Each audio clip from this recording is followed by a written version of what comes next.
जी सब लोग लगाया वो जी, ठाकरिया ने समझा वो जी।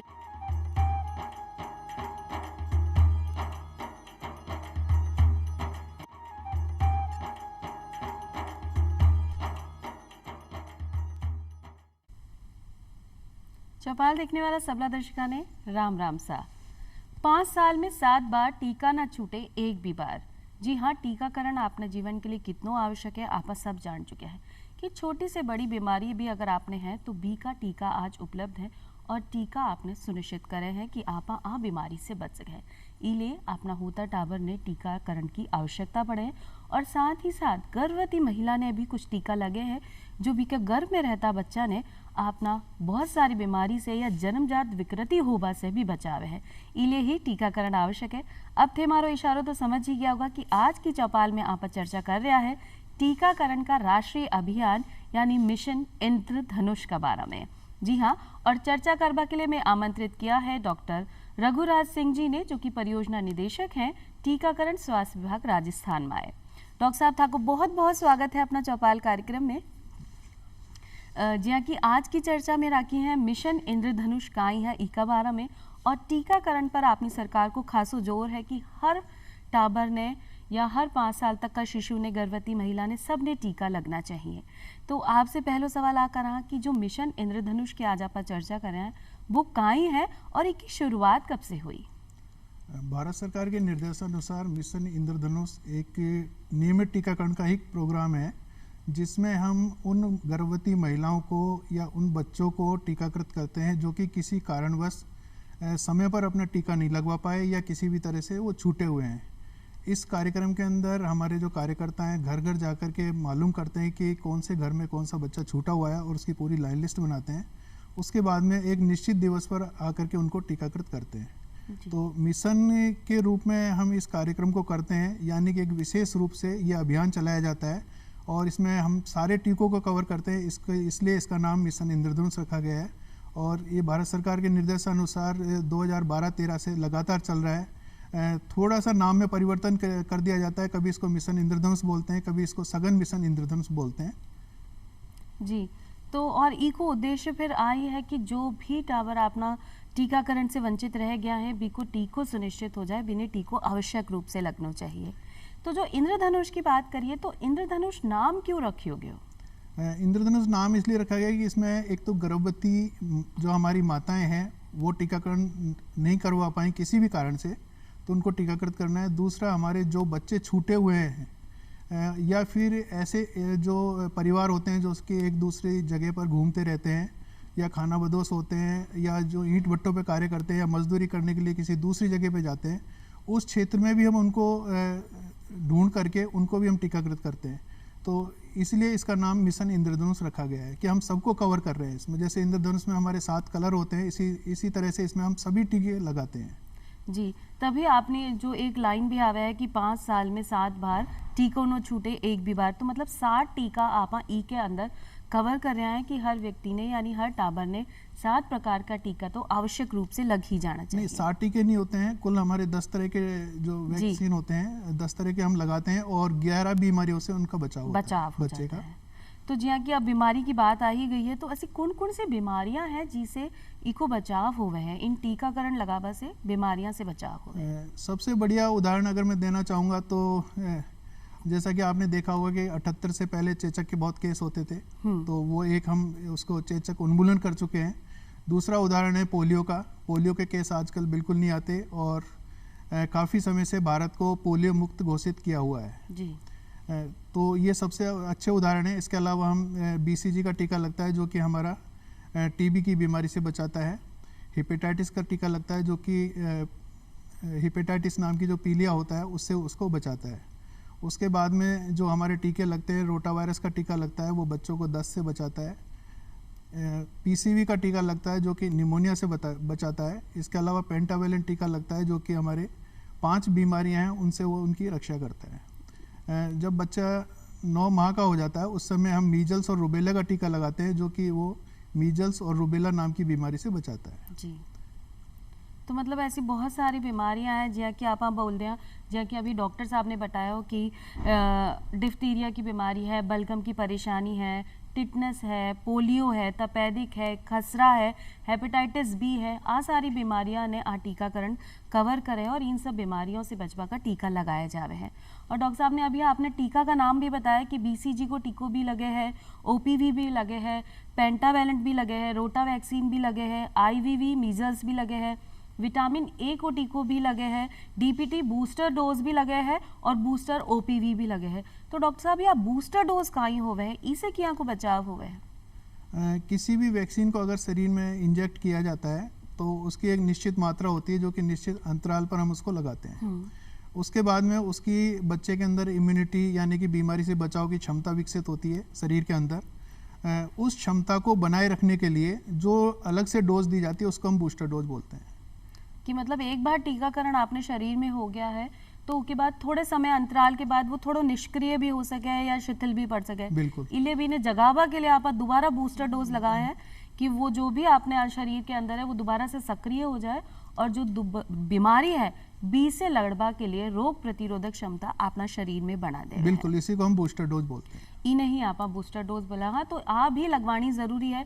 सिर्फ आप सोच लें कि टीकाकरण हो गए तो बूस्टर डोज की काई जरूरत है, तो ऐसो अपना दर्शकों भाइयों ने नहीं करना है। अपना टाबरा ने बूस्टर डोज भी समय पर लगवानी है। एक डॉक्टर साहब सवाल आ रहा है कि आप जब मिशन चला रहे हैं कि जो लोग रह गया हैं बी ने भी टीकाकरण हो जाए, लेकिन टीकाकरण बोलो जाए कि एक समयबद्ध सीमा में ही होना चाहिए कि एक पैदा होते ही बच्चा ने लग गयो, फिर 5 महीना में, फिर 10 महीना में।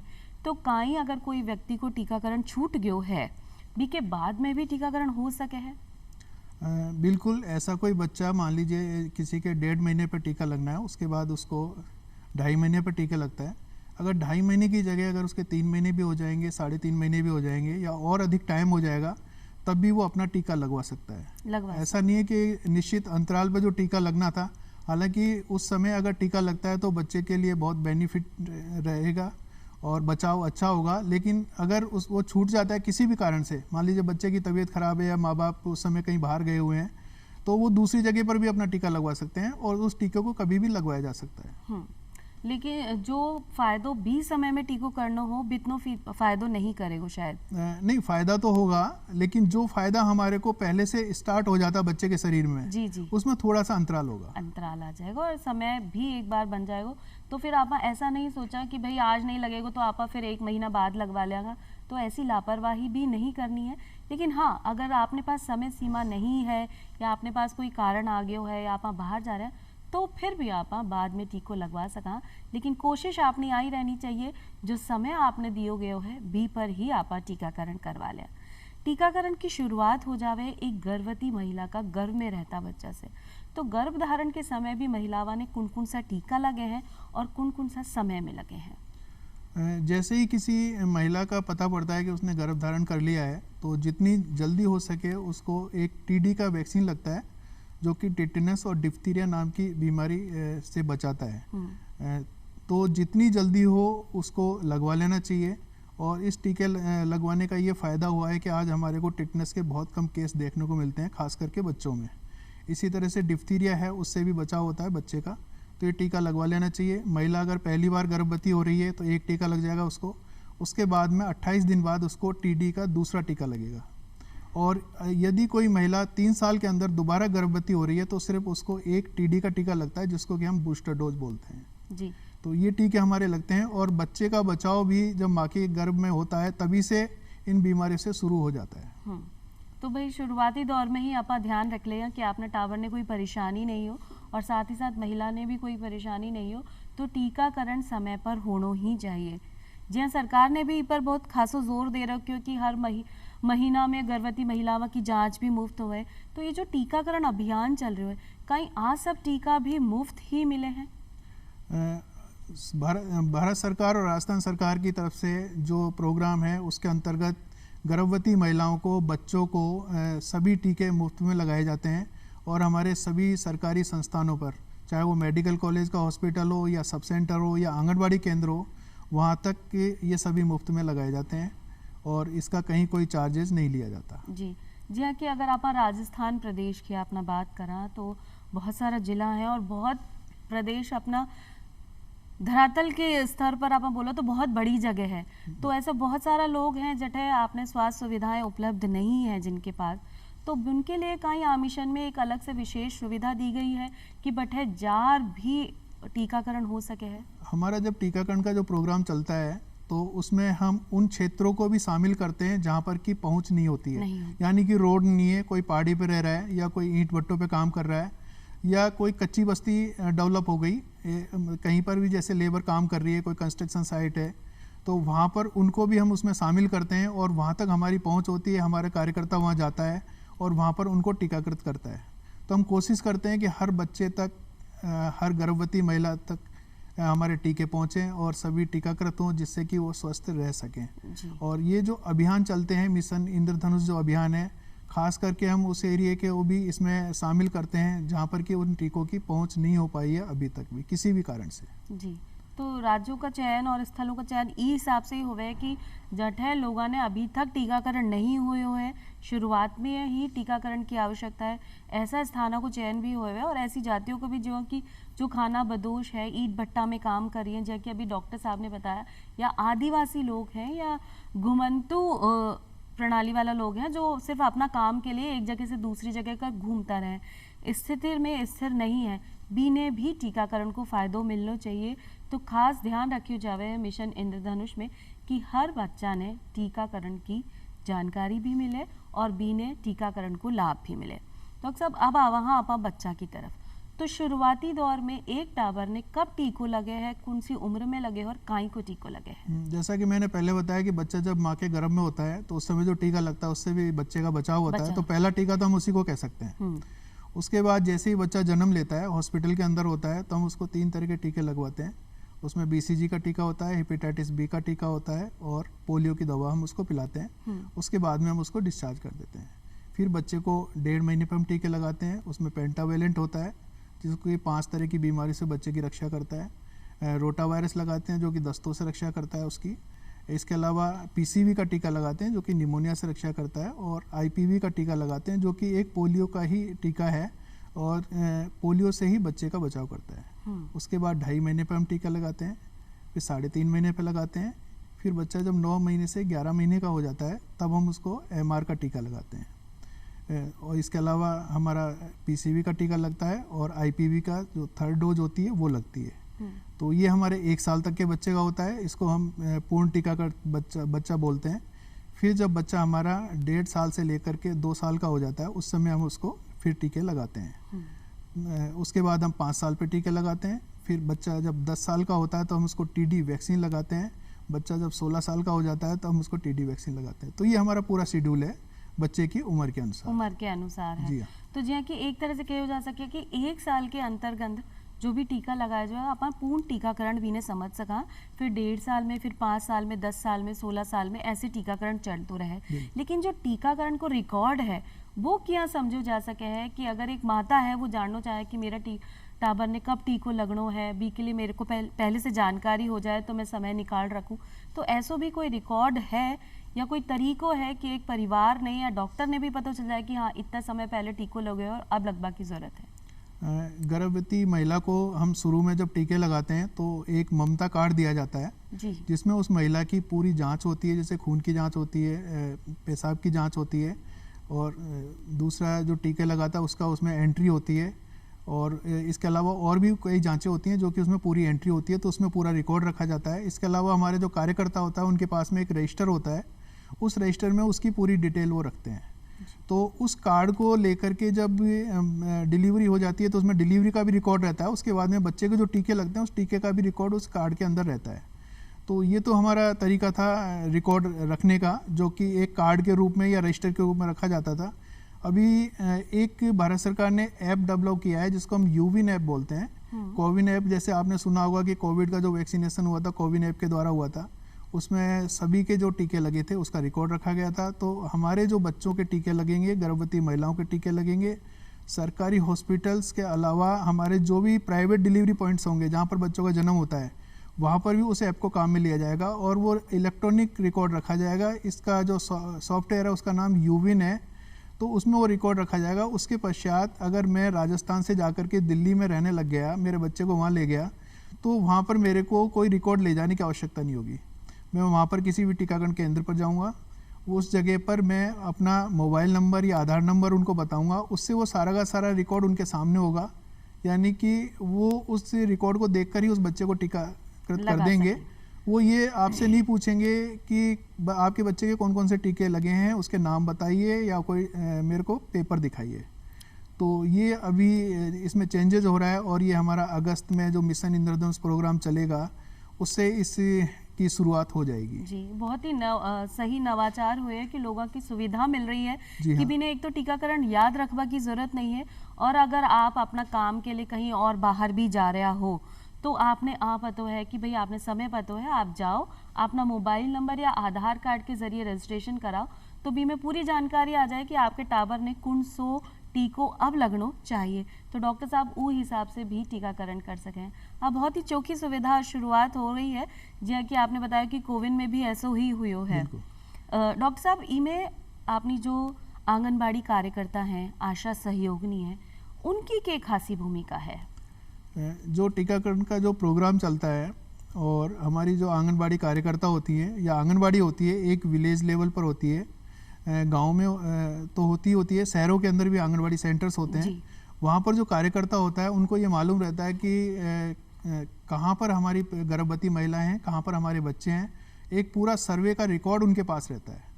तो जब हमारा कार्यक्रम चलता है तो आशा सहयोगिनी, एएनएम और आंगनबाड़ी कार्यकर्ता ये तीनों मिलकर के उस क्षेत्र के अंदर उन बच्चों को या गर्भवती महिलाओं को खोजती हैं और उनको टीकाकृत करती हैं। यानी कि उनके पास में उनकी एक लिस्ट रहती है जिसको ड्यू लिस्ट बोलते हैं, उसके आधार पर ही उनको टीकाकृत किया जाता है।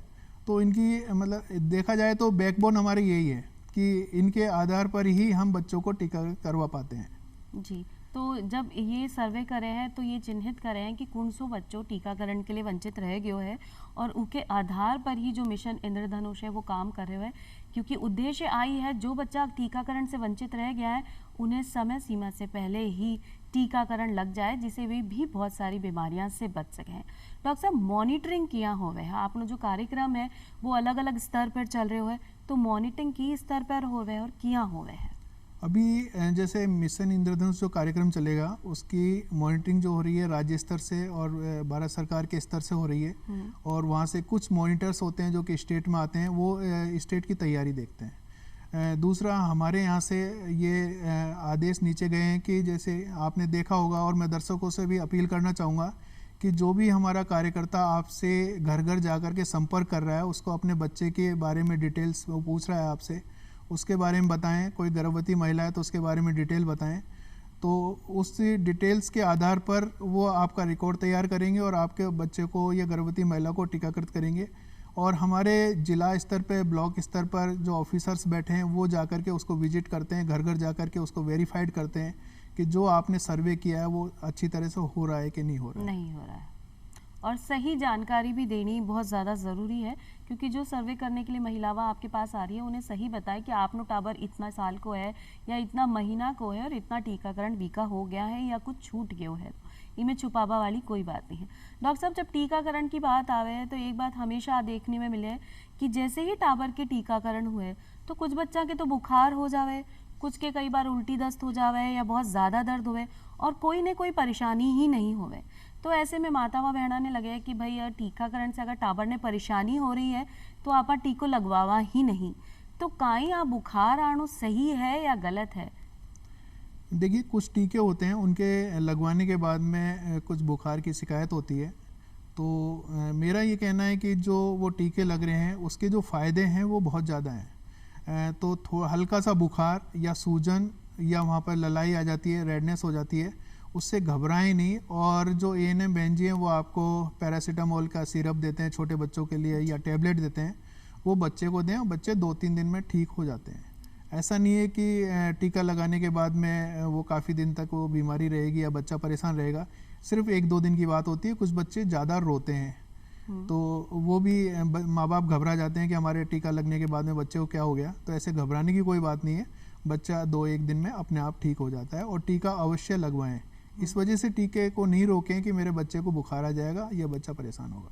डॉक्टर साहब एक बात और भी कहने में आवे कि भाई अगर बुखार हो रहे है तो ई को मतलब है कि जो टीको आपका बेटा के शरीर में या बच्चा के शरीर में गयो है वो सक्रिय रूप से काम कर रहे हो है, तो कहीं आ बात सही है कि टीको सही काम कर रहे हो है इलिए ही बुखार आयो है? नहीं, देखिए ये बात सही नहीं है कि बुखार आ रहा है बच्चे को या बच्चे के सूजन आ रही तो टीका बहुत अच्छी तरह से काम कर रहा है जी। क्योंकि कुछ बच्चों के अगर बुखार नहीं आ रहा तो इसका मतलब ये नहीं कि वो टीका काम नहीं कर रहा। हाँ। तो ये नहीं है कि बच्चों का या हमारा भी शरीर अलग अलग तरह से होता है। किसी भी गोली को हम लेते हैं या दवाई हम लेते हैं, शरीर अलग अलग तरह से रिएक्ट करता है। तो कुछ बच्चों को बुखार आता है, कुछ को नहीं आता है। जी। तो हम ये ना सोचें कि हमारे बच्चों को बुखार आ रहा है तो हमारा बच्चे को अच्छा टीका लगा, टीका काम कर रहा है और बिल्कुल, ये सही भ्रांति लगे। है।